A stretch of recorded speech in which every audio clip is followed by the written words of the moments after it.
क्या road map उसको follow करना चाहिए from content selection, teacher selection, then self study? Content ma'am teachers का हो गया, नोट्स हो गए, फिर शॉर्ट नोट्स हो गए। जब तक क्लास चल रहा है मेरा टारगेट एक था, टीचर को कैच करना है। चेकलिस्ट पूरा रिसर्च करके बनाइए, उसके पूरा ब्लाइंडली चलिए। कोचिंग ज्वाइन करना बहुत इंपॉर्टेंट है मैम। मैंने जितना भी एग्जाम क्लियर किया, जैसे आपने लिस्ट आउट किया था, सारे कोचिंग से किया। So my dear students, today we have with us Praveen S Ankalgi.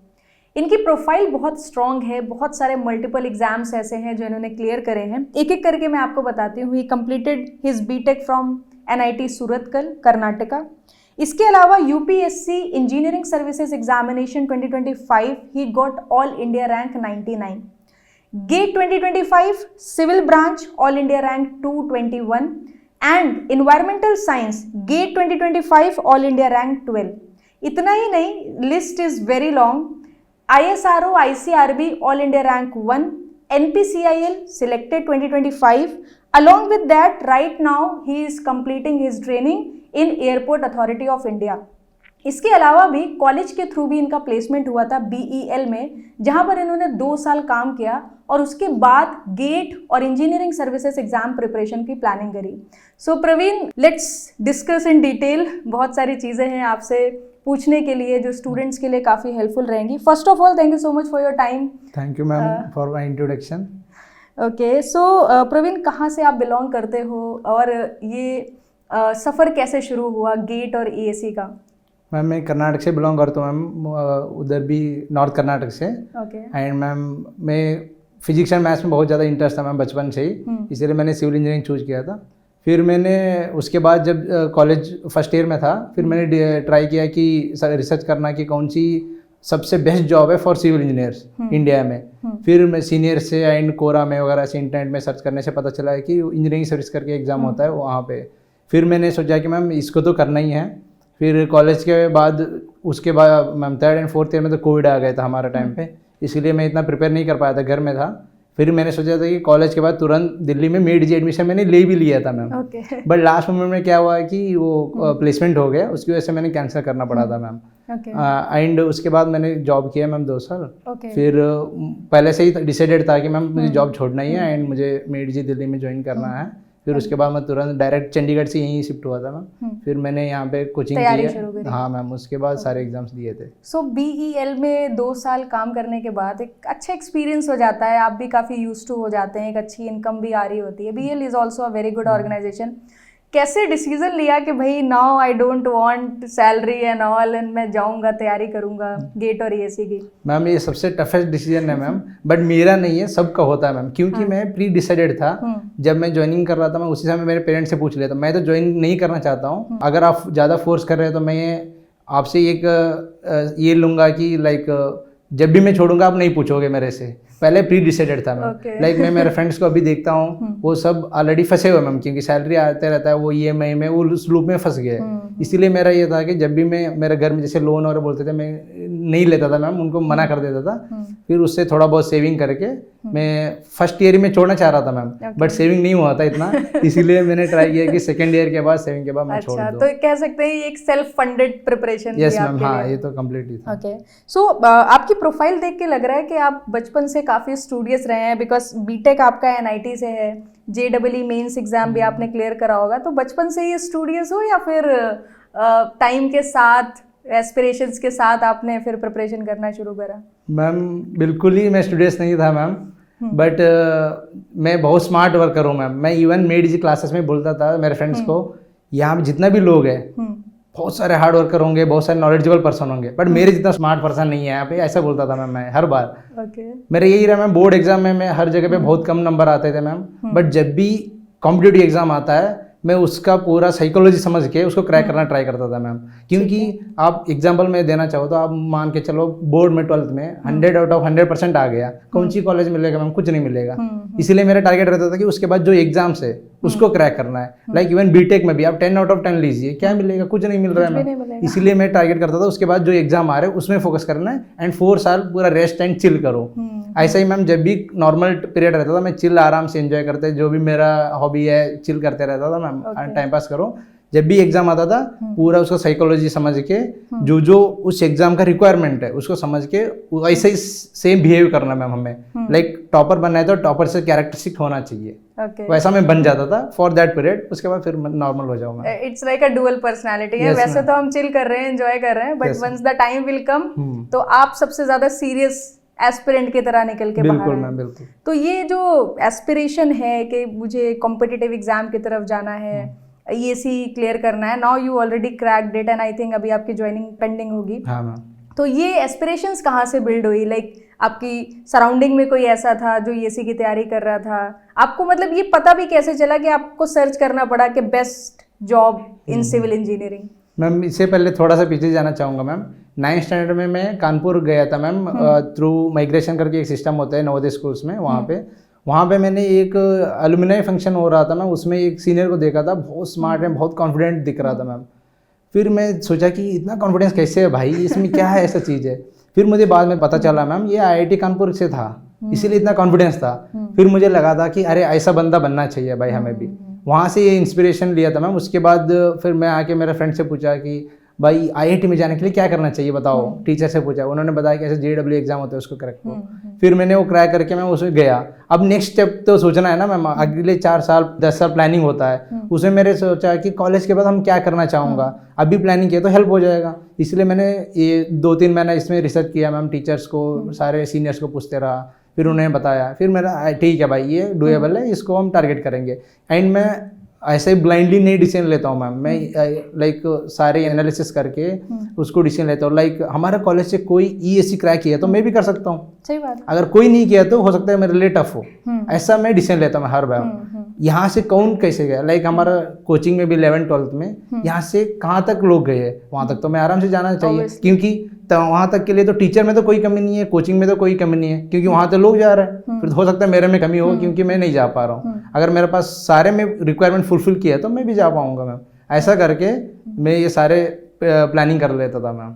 I think आत्मविश्वास जो है वो बहुत स्ट्रांग है आपका, जिसकी वजह से आपके इतने सारे एग्जाम्स में सिलेक्शन हुआ है। जहाँ तक मैं देख पा रही थी आपका ऑलमोस्ट सारे एग्जाम्स में ही फर्स्ट अटेम्प्ट में सिलेक्शन हुआ है। Yes ma'am. तो अगर कोई फ्रेशर स्टूडेंट है, जैसे कि आपने ये बोला ना आपका ये जो माइंडसेट है, ये मैं चाहूंगी कि आप थोड़ा शेयर करें। अगर कोई फ्रेशर स्टूडेंट है, अभी उसने डिसाइड भी नहीं करा है कौन से कॉम्पिटिटिव एग्जाम की तैयारी करनी है, तो उसको क्या प्रोसीजर फॉलो करना चाहिए, किस तरीके से उसको प्लानिंग करनी चाहिए? आप होते उसकी जगह पे तो आप कैसे डिसीजन लेते? जैसे मैं बोला मैम, बहुत ज़्यादा मैं एनालिटिकल हूँ। जैसे वहाँ पे देखना है कि हमारे कॉलेज से या मेरे एरिया से मेरे जैसा माइंडसेट वाला, मेरे जैसा परसेंटेज वाला बंदा कहाँ तक गया है, वहाँ तक तो मैं जा सकता हूँ। उसने जो जो पाथ फॉलो किया वो फॉलो करना है मैम। मैं इसकी हिसाब से मैं एनालाइज करता था कि मेरा टारगेट्स क्या क्या है। लाइक गेट एग्जाम हो गया, EAC हो गया, बट वही मैं CSC टारगेट नहीं किया मैम, क्योंकि वो मेरा इंटरेस्ट भी नहीं है एंड मेरे एरिया में आसपास ऐसा लोग भी नहीं है। एंड इसके बाद जैसे आपने एग्जाम फिक्स किया, फिर उसका सिलेबस देखना हो गया, फिर टॉपर्स का वीडियो देखता था मैम। मैंने मैम यूट्यूब में जितना भी EAC का रिलेटेड वीडियो है सारे देखा हुआ है मैम। अभी खोलोगे सब वॉचड आएगा मैम। ऐसा मैंने सारे देखा, फिर उसको नोट डाउन किया। उन्होंने क्या ऐसा पाथ फॉलो किया, कहाँ कोचिंग लिया, उन्होंने क्या पढ़ाई किया, उनमें क्या क्या कैरेक्टरिस्टिक्स है। लाइक हो सकता है एक बंदा 12 घंटे पढ़ रहा हो टॉपर, मैं भी टॉपर बनने के लिए मुझे भी 12 घंटे पढ़ना पड़ेगा मैम। अगर कोई बोल रहा है कि स्मार्ट वर्क किया, कोई मेंस का टेस्ट सीरीज दिया, जो भी उसने किया है उसको एनालाइज किया, एक लिस्ट आउट बना देता था मैम, ये करना है मुझे भी ऐसा बनने के लिए। अगर वो सब मैं कर सकता हूँ फिर तो मैं भी वो बन सकता हूँ। अगर नहीं कर सकता हूँ, उसमें कोई दिक्कत आ रहा है, लाइक हो सकता है कोई बोलता है कि मेरा ये सब्जेक्ट स्ट्रांग था स्ट्रक्चर, अगर मेरा स्ट्रांग नहीं है मैम, अगर मैं स्ट्रांग करना चाहूँगा, हो रहा है तो ठीक है, नहीं हो पा रहा है तो दिक्कत है। फिर मुझे पीछे जाके पूरा फिजिक्स मैथ्स पढ़ के फिर आना पड़ेगा। अगर उतना टाइम है फिर करो, अगर टाइम नहीं है फिर उसके हिसाब से छोटे एग्जाम को प्लानिंग करो। मैंने मेरा आसपास अभी भी मेरे फ्रेंड्स हैं मैम काफ़ी सारे, ये गलत प्लानिंग पे से फंसे हुए हैं। बाद में लास्ट में आके उनको रियलाइज होता है कि ये एग्जाम हमारे लिए बना ही नहीं था, ये एग्जाम बना था। एंड बहुत सारे ऐसे भी लोग मैंने देखा हूँ मैम, एग्जाम तो क्लियर कर लिया बट वहाँ जाने का पता चलता है कि ये जब तो मेरे लिए बना ही नहीं है। इसीलिए मैम पहला पूरा उसका सीनियर से बात करो, वहाँ पे कनेक्शन बनाओ, वहाँ पे कैसे लाइफ है, वो कैसे ज़िंदगी, उनका लाइफ का ऑब्जेक्टिव्स क्या है, वो सब मैच करना बहुत ज़रूरी है मैम मेरे हिसाब से। तो आई थिंक एक किताब पढ़ी थी मैंने अभी रिसेंटली, द कंपाउंड इफेक्ट। उसका जो चैप्टर 3 है, वो चैप्टर 3 यही डिफाइन करता है कि चॉइसेस से आपका फ्यूचर बिल्ड होता है। बिल्कुल। एंड उस केस में like you are the perfect example. आपकी जो चॉइसेस थी, जो डिसीजंस थे वो आपने इस तरीके से लिए कि वो चीज़ें बिल्डअप होती चली गई और एक अच्छा कंपाउंड इफेक्ट आपको देखने को मिला। बिल्कुल ma'am. So you have the experience of multiple examinations. कोई भी फ्रेशर स्टूडेंट है वो भी डेफिनेटली आपकी तरह बनना चाहेगा, मल्टीपल एग्जाम क्लियर करना चाहेगा। क्या रोड मैप उसको फॉलो करना चाहिए from content selection, teacher selection, then self study? आप एकदम डिटेल में डिस्कस करिए कि फ्रेशर स्टूडेंट को एक कंप्लीट रोड मैप मिल जाए कि हमें तो यही करना है, इंक्लूडिंग ड्यूरेशन एज वेल, कि कितने ड्यूरेशन में आप अगर 0 से शुरू कर रहे हो, एवरेज स्टूडेंट हो तो कितना ड्यूरेशन चाहिए, किस तरीके से क्या अप्रोच रखनी है कि आपको भी सिलेक्शन देखने को मिले। इसमें जैसे मैंने नेक्स्ट पिछले क्वेश्चन में बात किया मैम, प्लानिंग का हो गया, हमने एग्जाम मान लेते हैं, अभी एग्जाम उसने सेट कर लिया कि ये एग्जाम क्रैक करना है, वहां से अभी चालू करना है मैम। उसमें क्या करना है, अभी सेट कर लिया मैम। मेरे हिसाब से तो कोचिंग ज्वाइन करना बहुत इंपॉर्टेंट है मैम। मैंने जितना भी एग्जाम क्लियर किया, जैसे आपने लिस्ट आउट किया था, सारे कोचिंग से किया मैम, क्योंकि कोचिंग नहीं ज्वाइन किया तो सारे एफर्ट मुझे करना पड़ेगा। अरे यार 1-2 लाख में इतना एफर्ट वाला कंटेंट पूरा कंसोलिडेट होके आपको पास आ रहा है। अगर आप 1 साल पहले भी जॉब एग्जाम निकाल लिया, मान लो, आपका एफर्ट बच जाएगा, आपका 1 साल जिंदगी का लाइफ बच जाएगा, एंड आपका 1 साल का सैलरी भी एडवांस में आएगा। एंड मैम मैं सब मेरे फ्रेंड्स को यही बोलता हूँ, मैं जितना पैसा चाहिए मैं दे दूंगा भाई, मेरे लिए 1 साल का लाइफ दे दो। सही बात, इम्पॉसिबल है मैम। इसीलिए टाइम का महत्व बहुत ज़्यादा है। इसीलिए मैं चाहता हूँ कि स्मार्ट वर्क करिए, कोचिंग ज्वाइन कर लेना मैम, वहाँ से बहुत ज़्यादा क्लैरिटी मिल जाएगी। लाइक मैं तो अभी तक कोई टेक्स्ट बुक नहीं पढ़ता हूँ मैम, क्योंकि टेक्स्ट बुक उस बंदे के लिए बना हुआ है जिसको बिल्कुल नॉलेज नहीं है, 0 से चालू करेगा। इसीलिए आप जो क्लास में बता रहे हैं उसको समझिए, नहीं समझ में आ रहा तो दूसरा ये फिर से ऑनलाइन में या कंटेंट कहीं भी देख सकते हैं मैम। अभी तो पूरा समझ लिया, उसके बाद नोट्स बना लिया मैम। एंड बाद में मुझे भी रियलाइज हुआ कि नोट्स भी बनाना नहीं चाहिए, क्योंकि उसमें भी टाइम वेस्ट होता है। सेम टीचर पढ़ा रहे, हर साल सेम ही पढ़ा रहे, बाहर से प्रिंट ले लो, सीधा उसको अंडरलाइन करते जाओ, सीधा शॉर्ट नोट्स भी बन जाएगा।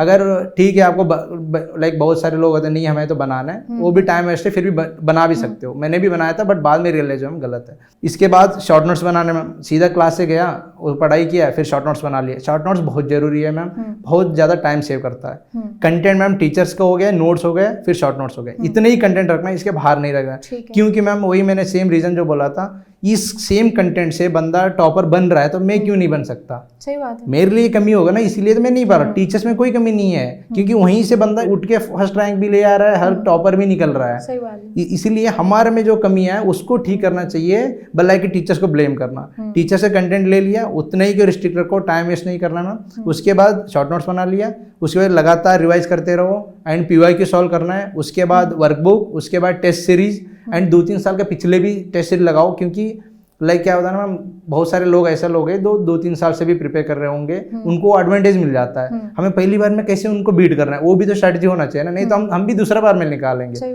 इसीलिए वो स्ट्रैटेजी मेरा रहता था कि उसको जो पता है मुझे भी पता होना चाहिए। इसीलिए मैं क्या 2-3 साल, लाइक मैंने मेडिजी का 3 साल का टेस्ट सीरीज लगाया मैम। प्रीलिम्स के लिए टोटल 4 टेस्ट सीरीज, मेंस के लिए 3 टेस्ट सीरीज मैम।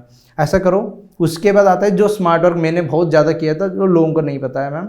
PYQ में हर एक टॉपिक में मैंने मार्क करके रखा था कि फर्स्ट अटेम्प्ट में मैंने इतना क्वेश्चन में कितना सही किया, सेकंड अटेम्प्ट में कितना किया, क्योंकि वो परसेंटेज हमें एनालाइज हो जाता है कि हम कहाँ स्टैंड कर रहे हैं। लाइक मेरा एक्यूरेसी क्या है, 70% है, 80% है, कौन सी सब्जेक्ट में ज़्यादा है, कौन सी सब्जेक्ट में कम है, कौन सी मेरा वीक टॉपिक्स है, ये सब पता चल जाता। उसके हिसाब से हमें लाइक डिसीजन लेना है कि जिस सब्जेक्ट में कम है उसको मैं इम्प्रूव करूं या स्ट्रॉन्ग को स्ट्रॉन्ग बनाऊं, मेरे एवरेज कितना मार्क्स आए तो मेरे कितना रैंक आएगा, उस हिसाब से एनालाइज करके उसको करना है मैम। लाइक वीक को थोड़ा इम्प्रूव कर लिया, स्ट्रॉन्ग तो ऑलरेडी लाइक मान लो 100 में से आपका 97% है, उसमें इम्प्रूव करने का स्कोप नहीं बचा, 3-4% तो इतना वो तो सब सस्टेन कराना है। हाँ मैम, इसीलिए उसके हिसाब से डिसीजन लेके फोकस्ड करके पढ़ाई करना है। एंड उसके बाद जो टेस्ट सीरीज में मैंने स्मार्ट वर्क किया था मैम, जो लाइक 7-8 मैंने क्लास बना लिए थे, गूगल फॉर्म बना लिया था मैम एक। उसमें लाइक कैटेगराइज किया था मेरे मिस्टेक्स को। लाइक पहला हो गया सिली मिस्टेक, फिर हो गया मैथमेटिकल कैलकुलेशन मिस्टेक, फिर हो गया मुझे याद नहीं आ रहा है, फिर हो गया मेरे नोट्स में नहीं है, out of the syllabus, and conceptual mistake, ऐसा बहुत सारे कैटेगराइज कर दिया। हर टेस्ट के बाद मैंने वहाँ गूगल फॉर्म फिल कर देता था, वो एक्सेल फॉर्म में एक लगातार मेरे डाटा बिल्ड हो रहा है मैम। एक बार 1 साल का आपने टेस्ट सीरीज दिया तो आपको क्लियरली पता चलेगा कौन सी सब वीक सब्जेक्ट है, कौन सी स्ट्रांग है, आप कहाँ स्टैंड कर रहे हो, आपका क्या रैंक्स आ रहा है टेस्ट सीरीज में, इसके हिसाब से आप आगे के डिसीजन लेते जा सकते हैं मैम। ऐसा करके लगातार प्लानिंग कर रहे हैं मैम। सिंपल रखना है, बहुत ज़्यादा कॉम्प्लिकेट नहीं बनाना है। क्लास हो गया, मैं अभी समरी बनाना है तो क्लास हो गया, क्लास का नोट्स हो गया, शॉर्ट नोट्स हो गया, PYQ, वर्कबुक, 3 साल का टेस्ट सीरीज, इन सबको 3 बार रिवाइज कर लेना मैम, इतना काफी है। Through out the preparation. Yes ma'am, इतना काफी है। एक बार में कोई भी एग्जाम निकाल सकता है, बट एक बार उसको खुद को जज करना चाहिए कि मैं एक बार में निकाल पाऊंगा या नहीं निकाल पाऊंगा। हरी में नहीं रहना मैम। जैसे मेरे पास 2 साल है, फिर उसके हिसाब से प्लानिंग करो, 1 साल उसके हिसाब से प्लानिंग करो। लाइक मेरा बेसिक क्लियर नहीं है, फिर तो पहली टाइम होने का थोड़ा दिक्कत रहता है। लोग क्या करते हैं, क्लास लगा लिया, कुछ समझ में ही नहीं आ रहा। जब समझ में नहीं आ रहा है तब तक ये क्लास क्यों क्लास लगा रहे हो, थोड़ा पीछे जाओ, थोड़ा स्ट्रॉन्ग करो बेसिक्स, फिर वापस क्लास लगाओ, कोई दिक्कत ही नहीं है। नहीं तो पूरा क्लास 2 बार लगाओ, बट उनका जो बेसिक्स है वो मैटर भी करेगा मैम।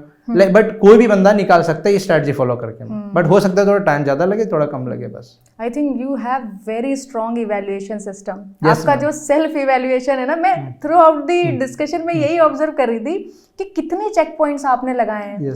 टेस्ट सीरीज में चेक पॉइंट्स, फिर टेस्ट सीरीज एनालिसिस आप कर रहे हो, अपनी मिस्टेक्स को नोट डाउन कर रहे हो। जब आप खुद इतना ज्यादा सेल्फ इवेल्युएशन करोगे तो ऑब्वियसली आपको अपने बारे में कितनी नॉलेज होगी, आपको अपने सारे वीक स्ट्रॉन्ग पॉइंट सब कुछ पता है, और आपको पता है कि किन पॉइंट्स पे मुझे काम करने की जरूरत है।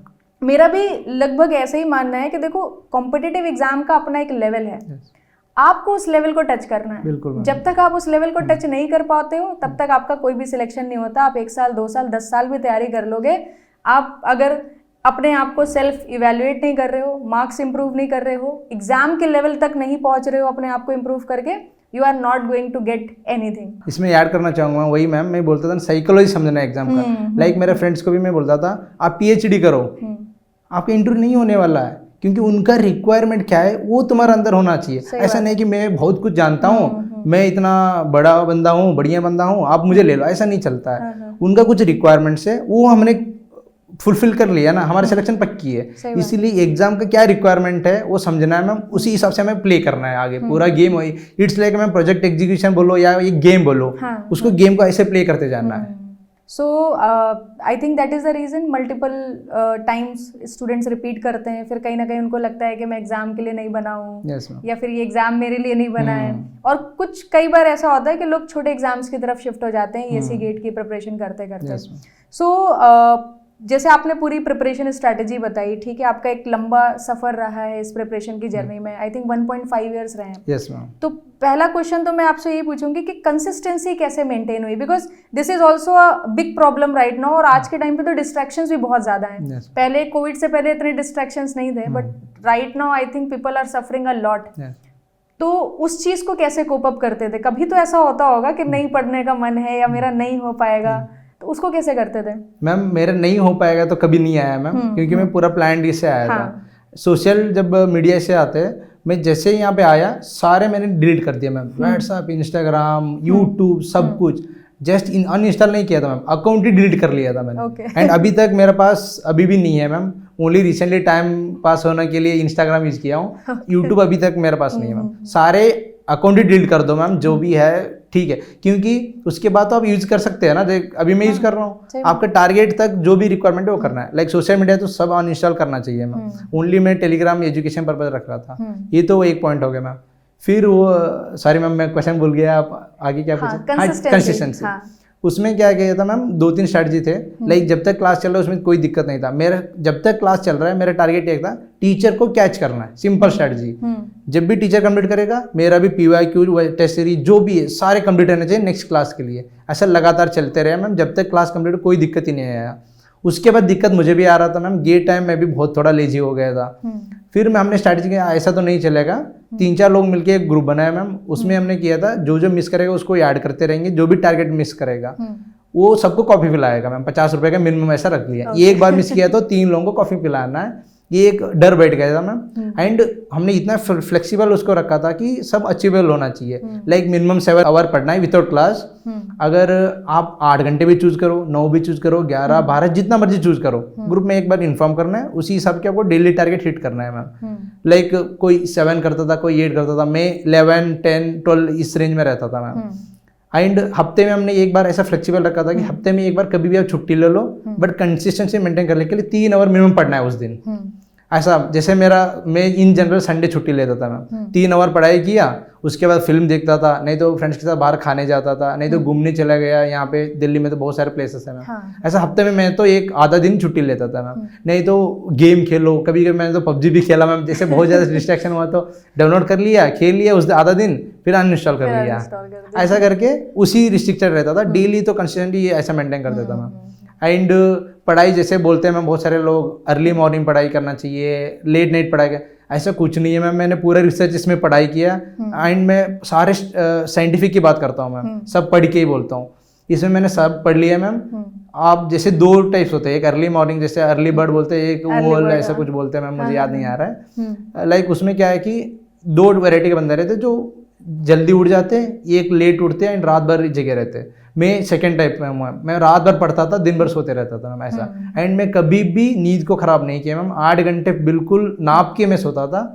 लाइक जब भी सो रहा हूँ उसके बाद 8 घंटे अलार्म लगा के सो जाता था, सो दैट नेक्स्ट डे मेरा खराब ना आ जाए।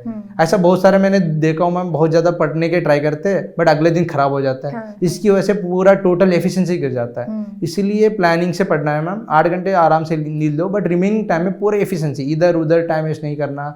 अगर जो भी करना है वो भी प्लान होना चाहिए मैम। मैं बोलता था आपको बात करना है ना, ठीक है बात करिए, इतना आधा घंटा हम बैठ के बात करेंगे, वो प्लान होना चाहिए। जो भी है, आगे आपको फ्रेंड से मिलने जाना है, ठीक है, वो भी प्लान होना चाहिए। क्योंकि रिमेनिंग टाइम हिसाब से हम पढ़ाई प्लानिंग करेंगे। जनरल लोग क्या करते हैं, अनप्लान चले जाते हैं, कुछ भी करते रहते हैं अनप्लान। उसमें क्या होता है, हमारा शेड्यूल खराब हो जाता है। उसकी वजह से एक डीमोटिवेशन आना, अरे यार मैं तो पढ़ ही नहीं पा रहा हूँ, हाँ ये सब होने लगता है मैम। इसीलिए पूरा प्लान तरीके पढ़े। मेरे पास पूरा एक्सेल था मैम। क्लास तक तो कोई मैंने एक्सेल नहीं बनाया। उसके बाद एक्सेल था कि पहले रिवीजन कब तक कंप्लीट होगा, कौन सी दिन में कौन सी सब्जेक्ट पढ़ूंगा, उसमें कितना घंटे लगेंगे, ये सब मैंने कैलकुलेशन पूरा करके रखा था मैम। ये टेस्ट के लिए इतना अप्रोक्सीमेट, उसमें बफर भी लेके चलो, वो सब मैंने पूरा प्लानिंग करके रखता था। I think distraction is not like a serious issue. आपका बाउंस बैक ना करना एक बहुत बड़ा सीरियस इशू बन जाता है कि आप कुछ देर के लिए डिस्ट्रैक्ट हुए, then come back and start your study now. And इसमें भी एक थ्योरी है मैम, लाइक जो गोल्स डजंट मैटर, क्योंकि सिस्टम मैटर्स, ऐसा करके है मैम। सिस्टम बनाओ ऐसा सो दैट डिस्ट्रैक्ट ही ना हो। आप जैसे ये गोल है, मैं गेट क्रैक करना चाहता हूँ, वो लेके बैठ गए तो सिलेक्शन तो नहीं होना है, पूरे डिस्ट्रैक्ट ही रहेंगे। इसलिए सिस्टम बनाओ कि वहाँ रीच करने के लिए मैं डेली क्या क्या करना पड़े, वो सिस्टम को फॉलो करते जाना है। मैं डेली एक चेकलिस्ट बनाता था, वो सारे किया ना, उसको टिक मार करते जाता था मैम। उसमें एक मजा भी आता मैम, मैंने ये कंप्लीट कर दिया, ये कंप्लीट, मोटिवेशन भी मिलता है। ऐसा रिवीजन पहला कंप्लीट हो गया, ऐसा एक चेकलिस्ट बना के उसको फॉलो करते हैं ब्लाइंडली मैम। चेकलिस्ट पूरा रिसर्च करके बनाइए, उसके पूरा ब्लाइंडली चलिए। तो अभी इतने सारे सिलेक्शन के बाद अभी आप एयरपोर्ट अथॉरिटी ऑफ इंडिया में ट्रेनिंग कर रहे हो, तो अभी भी वैसे ही शेड्यूल फॉलो करते हो, चेकलिस्ट बना रहे हो, सिस्टम फॉलो कर रहे हो, या आप एंजॉयमेंट फुल? नहीं मैम, लाइक एंजॉयमेंट भी है ना, वो प्लान्ड होता है मैम मेरा। एंड अभी भी मेरा फोन का फर्स्ट पेज ही शेड्यूल है मैम मेरा। वहाँ पे जैसे आज ये करना है पूरा मैं चेकलिस्ट बना के रखता हूँ। अगर खेलना भी है, जो भी करना है प्लान होना चाहिए बस मैम। मुझे फिल्म भी देखता हूँ मैं, मजे भी करते हैं, बट वो भी प्लान रहता है सिंपल मैम। अभी मैं कल ही टूर गया, मैं हर हफ्ते टूर जाते रहता हूँ, वो भी प्लान रहता है, बस सिंपल यही है। तो एक क्वेश्चन और है मेरा आपसे कि जैसे आपने स्ट्रैटेजी भी बताई, कैसे स्टार्ट करना है वो आपने स्ट्रैटेजी शेयर करी। कौन कौन से मेडिजी के कोर्सेज आपने लिए थे ताकि आप फंडामेंटली काफ़ी स्ट्रांग हो पाओ? कौन से कोर्सेज में आप थे? मैम मेरा सिंपल स्ट्रैटेजी है मैम, कोचिंग पे छोड़ दो सब कुछ मैम। उन्होंने इसीलिए डिजाइन किया है कि हमें हेल्प हो जाए मैम। मैं पूरा स्क्रैच से स्टार्टिंग से एंड तक सारे लिया मैम। फाउंडेशन कोर्स लिया, फिर मैंने मेंस का भी लिया ma'am, and interview guidance programme लिया। एंड टेस्ट सीरीज में मैंने 4 साल की टेस्ट सीरीज, 4 साल का टेस्ट सीरीज लगाया मैम प्री में, मेंस में 3 साल का लगाया मैम। ओके, और इससे 1% भी बाहर नहीं? बिल्कुल जीरो मैम, जीरो मैम। सब इसी से आपने कंप्लीट करा और सारे टेक्स्ट बुक रेफर किया, इवन इंटरव्यू टाइम में भी कोई बाहर नहीं गया मैम, कोई टेक्स्ट बुक नहीं, कुछ नहीं मैम। ओनली थोड़ा बहुत चार्ट जीपीटी यूज़ किया होगा, ये एक्स्ट्रा इतना ही है मैम, सिंपल। क्योंकि अगर कोई एक जहाँ पे वेटेज नहीं है, सब्जेक्ट अगर क्लास में कवर नहीं हो पाया तो टीचर बोल लेते थे आप ये थोड़ा देख लेना करके, वो भी मैं टाइम बचाने के लिए चार्ट जीपीटी में डाल देता था मैम, ये टॉपिक है, ये सब्जेक्ट है, ओनली रिलेटेड टू ईएससी मुझे कंटेंट देना बस, बाहर का कोई कंटेंट नहीं चाहिए। फिर उतना ही पढ़ के 2-3 पेज पढ़ के मैं कर देता हूँ, इतना फिर भी वो हेल्प नहीं होता मैम। ये एआई टूल्स भी आजकल काफ़ी हेल्प कर रहे हैं स्टूडेंट्स को। हाँ मैम। तो एआई टूल की मदद से भी आप थोड़ा जो है ना अपनी प्रिपरेशन को और इन्हांस कर सकते हैं। So Praveen, at last if you want to share any message to the aspirants, because I am observing lot of things, students are so much distracted, they want to clear the examination but again the consistency problem, content problem। जैसे आपने बोला ना, आपकी एक बात बहुत अच्छी लगी कि मेरे लिए टाइम ज़्यादा मैटर करता है, अमाउंट कम मैटर करता है। बहुत सारे स्टूडेंट ऐसे भी हैं जिनके लिए अमाउंट ज़्यादा मैटर करता है, टाइम कम मैटर करता है, इस तरह का माइंडसेट भी लोग रखते हैं। तो सबको मिला के आप क्या मैसेज देना चाहोगे ताकि उनका भी सिलेक्शन हो, वो भी सही डिसीजंस ले पाएँ? मैम इसमें ये है कि आप टाइम देखिए, आप 1 साल लेट जो सिलेक्शन हो रहा है तो 1 साल आपको पूरा ज़िंदगी जा रहा है, उसमें कितना आप मज़ा कर सकते हो, जो भी आपका इंटरेस्ट है जो भी उसमें कर सकते हो। एंड बहुत मैटर करता है, मैं वही जो बोला था, जितना भी पैसा चाहिए मैं दे दूंगा, मुझे 1 साल दीजिए, नहीं इम्पॉसिबल है मैम, इसीलिए उसको बहुत प्रायोरिटाइज करना है। एंड मैम मैंने ये देखा है, लोग जो बोलते रहते हैं कि पैसा का प्रॉब्लम है, मैम मैंने ऐसे भी लोग देखे बहुत पुअर है, फिर भी उन्होंने कैसे भी करके जुगाड़ करके 1-2 साल के लिए मैनेज करके उन्होंने किया है मैम, बट उनका टाइम तो बच गया ना end of the day. And तुम ये भी तो देखो मैम, सिलेक्शन के बाद हमारा सैलरी कितना होगा, 1 साल बचा लिए तो हमें ऑलमोस्ट 12 लाख का सैलरी एक्स्ट्रा आएगा, एंड उसमें मजे भी कर सकते हो। सही बात है। And institutes also taking care this thing by conducting national scholarship test. Even Made Easy में तो 2 बार टेस्ट होता है, एक आपका अक्टूबर-नवंबर के मंथ में होता है और एक आपका फरवरी एंड में होता है। And like most of the student getting 100% of the scholarship, but वो क्या है कि वो मेरिट बेस्ड है। If you are willing and you have that potential to crack the examination, you can avail it. तो वो भी एक पार्ट ऐसा है जो स्टूडेंट को फाइनेंशियली हेल्प करता है। You just need to take the right decision and obviously quality content and quality guidance बहुत ज़्यादा मैटर करती है किसी भी एग्जाम को क्लियर करने के लिए। सो 2 साल आपने काम किया, किस पोजीशन पे आप थे वहाँ पे? डिप्टी इंजीनियर पे था मैम, E2 लेवल बोलते हैं। एंड आपकी रोल एंड रिस्पॉन्सिबिलिटी क्या? मैम इसमें मैम पूरा एंटायर यूनिट के लिए मैं अकेले सिविल इंजीनियर था मैम, पूरा स्कोप से लेकर पूरा क्लोजिंग तक मेरा ही काम था। ओनली डिजाइन पार्ट बेंगलोर से हैंडल होता था मैम, हेडक्वार्टर से, रिमेनिंग सारे मैं ही काम करता था मैम। इसीलिए मुझे थोड़ा लर्निंग ज़्यादा अपॉर्चुनिटी मिला मैम, इसीलिए मैं भी बोलते रहता हूँ कि स्टार्टिंग में थोड़ा छोटा unit low, so that learning ज़्यादा हो जाता है ma'am. Okay, so overall work experience आपका कैसा रहा आपकी टीम के साथ जो आपने 2 साल गुजारे? Is there any memory? हाँ मैम, बहुत सारे हैं ma'am. And smart city work जो चंडीगढ़ का, उसमें भी मैंने काम किया था मैम। बड़े बड़े वर्क में काम किया मैम। पहली साल 2 साल में 35 करोड़ का वर्क करना PSU में इतना अपॉर्चुनिटी कहीं भी नहीं मिलता। मैंने जो सुना हूँ, मैंने 35 करोड़ का एग्जीक्यूशन किया था मैम। एंड इतना सारे लर्निंग कोचिंग एंड जो हम बीटेक जो करते हैं वहाँ से बहुत डिफरेंट है मैम, जो रियल एक्सपीरियंस जो होता है एंड जो सीखने को मिलता है। एंड पूरा ये तो बेसिक, वहाँ जाके लगता है कि हमने पढ़ाई जो किया था वो तो बहुत बेसिक है यहाँ पे, इसीलिए अच्छा रहा मैम। मैंने किया था, पूरा मैं हैंडल किया था, वहाँ मज़े भी आ रहा था। एंड मैम मैं हॉनेस्टली अच्छे से एफिशिएंसी लिए काम करता था। बट वहाँ पे एक ही दिक्कत था, इन पाइपलाइन प्रोजेक्ट्स ज़्यादा नहीं थे मैम। अभी कुछ रीजन की वजह से वहाँ पे कैपिटल वर्क ज़्यादा चल रहे थे, इसीलिए काम थे, आगे काम ही नहीं है। एंड वहाँ पे ना ट्रेनिंग थे सिविल इंजीनियर के लिए, इलेक्ट्रॉनिक्स के लिए बहुत अच्छा कंपनी है मैम, बट हमारे लिए इतना नहीं था। इसीलिए मैं, जैसे मेरा पहले भी प्लान था, दोनों कोइंसाइड हुआ मैम छोड़ने का, वहाँ आगे भी पाइपलाइन में काम नहीं है। एंड वहाँ पे लोग बोलते भी थे मैम, अरे बैठ के आराम से सैलरी मिल रहा है यार, क्यों छोड़ के जा रहा है। हाँ, बट मेरा ये था कि मैम नहीं, सीखना है, आगे बढ़ना है कुछ, मतलब। एंड मेरा ये भी रहता है मैम, जैसे मैं बचपन से पूरा गवर्नमेंट का फंडेड स्कूल्स में वगैरह पढ़ाई किया, लाइक नवोदय हो गया, NITs हो गया, वो भी कहाँ से आ रहा है पैसा, पब्लिक से आ रहा है। इसीलिए मुझे ये था कि पब्लिक को कुछ देना, भाई मेरा इतना खर्चा नहीं हुआ जिंदगी भर, पूरा मेरा इंडिया का पब्लिक ने मुझे देखभाल किया है, मुझे अभी देखना है। इसीलिए मेरा ये था कि अच्छे से थोड़ा देश को वापस देना है, इसलिए मैं छोड़ के थोड़ा आगे अच्छे काम करने के लिए छोड़ दिया। आई थिंक आपके जैसे ऑफिसर्स की रिक्वायरमेंट है गवर्नमेंट में। Now you are like in your training in Airport authority of India, training में क्या क्या चीज़ें चल रही हैं, क्या क्या नई चीज़ें आप सीख रहे हो, किस पोजीशन पे हो? मैम यहाँ पे जूनियर एग्जीक्यूटिव बोलते हैं मैम, एंड ये भी मेरा टेम्परेरी के लिए मैंने ज्वाइन किया था, घर में फ्री था तो मैंने ज्वाइन किया मैम। अच्छा है मैम, मैंने ये ऑब्जर्व किया यहाँ पे बहुत अच्छा डिपार्टमेंट है compare to other PSUs।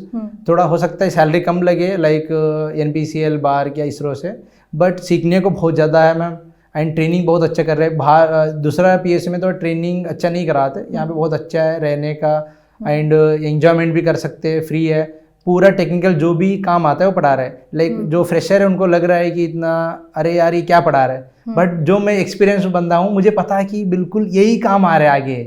But लोग तो क्या टेक्निकल सब्जेक्ट पढ़ के आ रहे हैं, उनको लग रहा है ये तो प्रोजेक्ट मैनेजमेंट, कॉन्ट्रैक्ट, टेंडर ये सब तो नया है मैम, उनको लग रहा है कि ये तो काम ही नहीं है, ये क्या पढ़ा रहा है, बट पूरा जिंदगी में वही करना है। मुझे यही पता रहा कि अरे हमें वहाँ पे BL में ये नहीं पढ़ाया गया था मैम, यहाँ पे ये हेल्प हो रहा है, बहुत अच्छा पढ़ा रहा है मैम। एंड जैसे कोई भी अदर डिपार्टमेंट जाएंगे हम, industrial building and office buildings ये सब मेंटेन भी करते हैं, बनाते भी।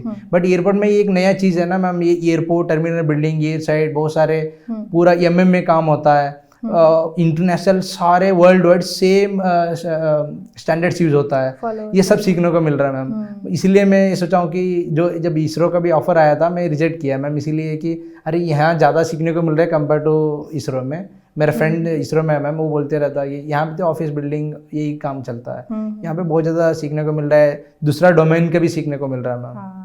बढ़िया है। और आपको गेट के through he airport authority of India मिला था? Yes ma'am, yes. ओके, तो यहाँ पर क्या प्रमोशन की क्या साइकिल है, कैसे प्रमोशंस होते हैं? एंड मैम ये भी यहाँ पे बहुत अच्छा है मैम, जैसे आपने पूछा प्रमोशन, मैंने जो साइकिल देखा बहुत कम है मैम, 3 साल 2 साल 1.5 साल 2 साल ऐसा लगातार है मैम, बहुत अच्छा प्रमोशन है। एंड पिछले बहुत साल से यहाँ पे रिक्रूटमेंट नहीं हुआ मैम, इसलिए आगे पूरा खाली है, आराम से प्रमोशन अच्छा है। एंड एयरपोर्ट्स कहाँ होंगे, मेनली सिटीज़ में होता है, इसीलिए पोस्टिंग भी सिटीज़ में ही रहेगा मैम।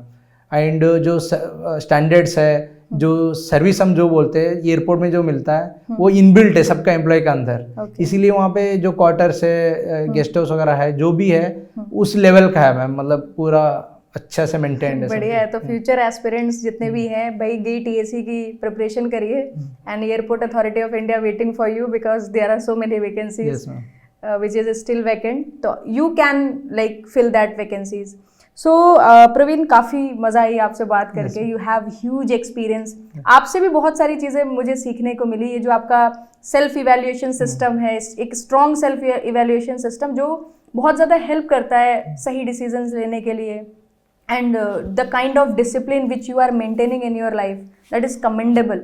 इतना ईजी नहीं होता है अपने आप को इतना डिसिप्लिन में रखना, और आई थिंक यही सारी चीज़ें हैं जो आपको इतने अच्छे रिजल्ट्स और आउटपुट्स आपकी ज़िंदगी में दे रहे हैं, and I am wishing you all the very best. I know airport authority of India also is not your ultimate goal, तो आपका जो भी अल्टीमेट गोल है आप उसको रीच करें, and always consider Made Easy second home for you.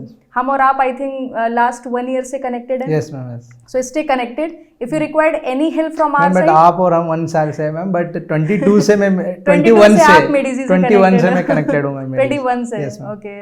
I think it's a long lasting relation with you, so stay connected. If you required any help from our side, feel free to contact us. अब दिल्ली आपका आना जाना हो गया है, तो आप आते रहिए, हमसे मिलते रहिए। यस, बिल्कुल मैम। ठीक है, so thank you so much and best wishes from my side. Thank you ma'am, thank you so much.